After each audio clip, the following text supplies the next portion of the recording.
Hola, buenas noches.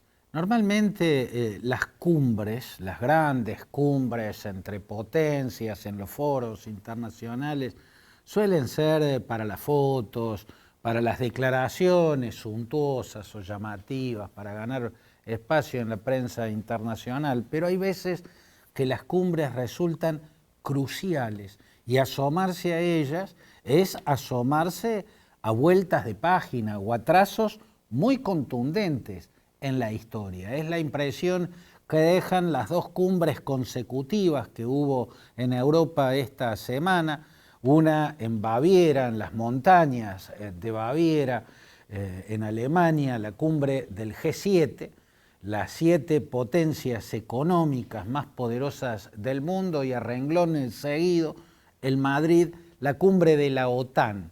Mi impresión es que en ambas cumbres quedó a la vista, claramente expuesto, que el mundo ha puesto marcha atrás y está regresando al mundo partido en dos, de las 2 décadas anteriores a 1977. El mundo está volviendo a las 2 décadas anteriores a 1977. Vuelve a verse el mundo partido en dos y en términos muy similares.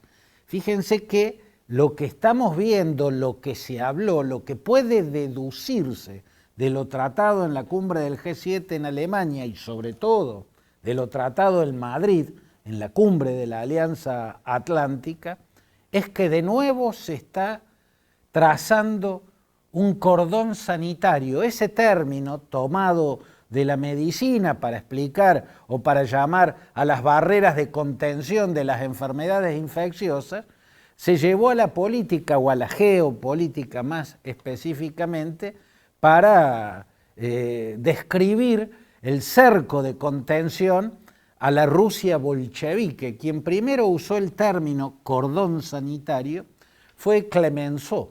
Aquel primer ministro francés, Georges Clemenceau, ni bien terminó la Primera Guerra Mundial y con la Rusia bolchevique en pie, todavía no había nacido la Unión Soviética, pero ya Rusia era bolchevique y construía el comunismo.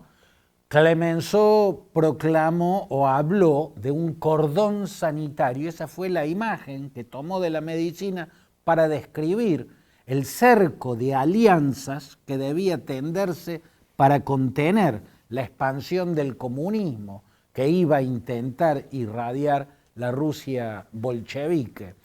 Ese cordón sanitario va a llegar a su máxima expresión con el surgimiento, con el nacimiento de la Organización del Tratado del Atlántico Norte, la OTAN, ¿no?, que fue la barrera de contención al avance soviético en Europa.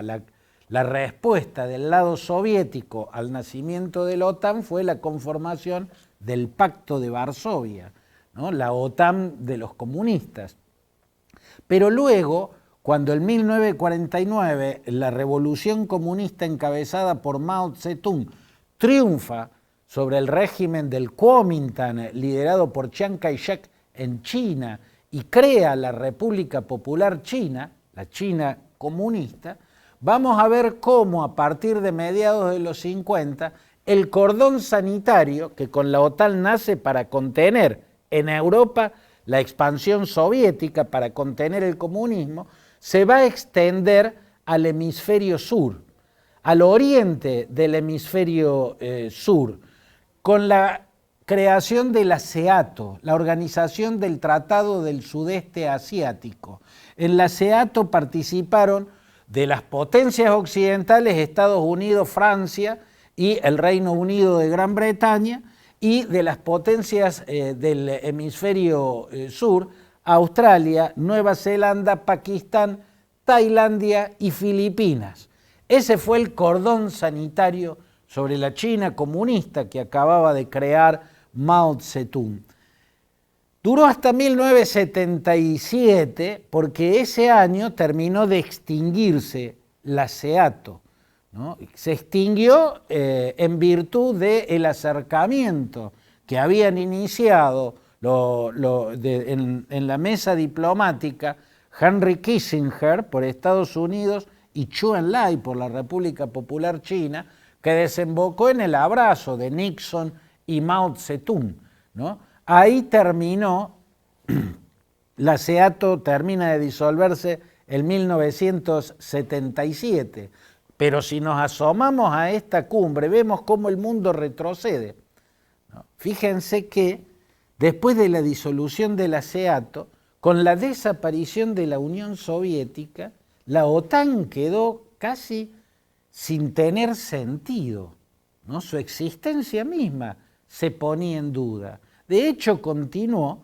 pero invitaba a Rusia a sus reuniones claves, trataba a Rusia como un socio estratégico, y así fue hasta el 2010. Hay unos documentos que se emiten en las grandes cumbres de la OTAN, en los momentos claves de la OTAN. Esos documentos se llaman concepto estratégico.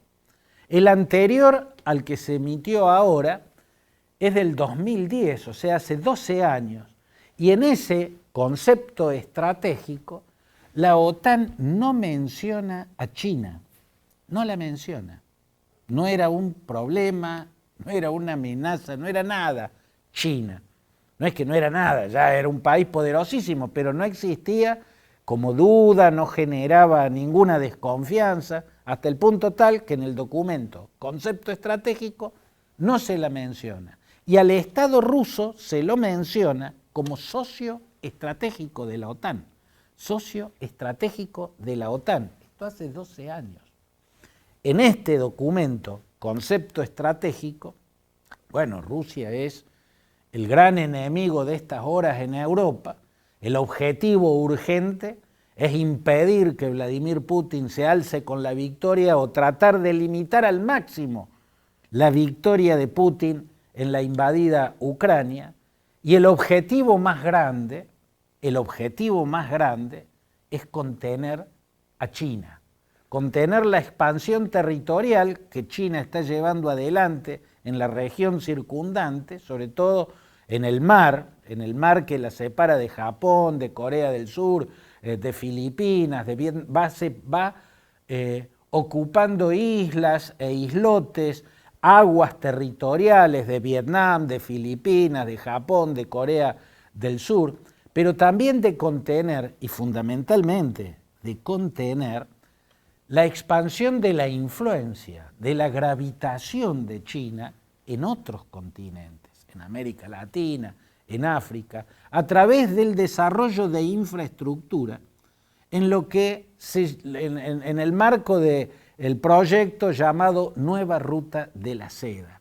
La propuesta de Joe Biden, lo que se insinúa es lo que yo llamo una contrarruta de la seda, ¿no? Porque Joe Biden planteó la necesidad de impulsar acuerdos de cooperación para el desarrollo de infraestructuras en el hemisferio sur.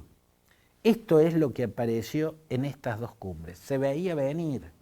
Estaba claro que ya el 2010 quedó en un remoto pasado, un pasado en el cual a China no se la mencionaba, no había desconfianza sobre ella y a Rusia se la trataba de socio estratégico.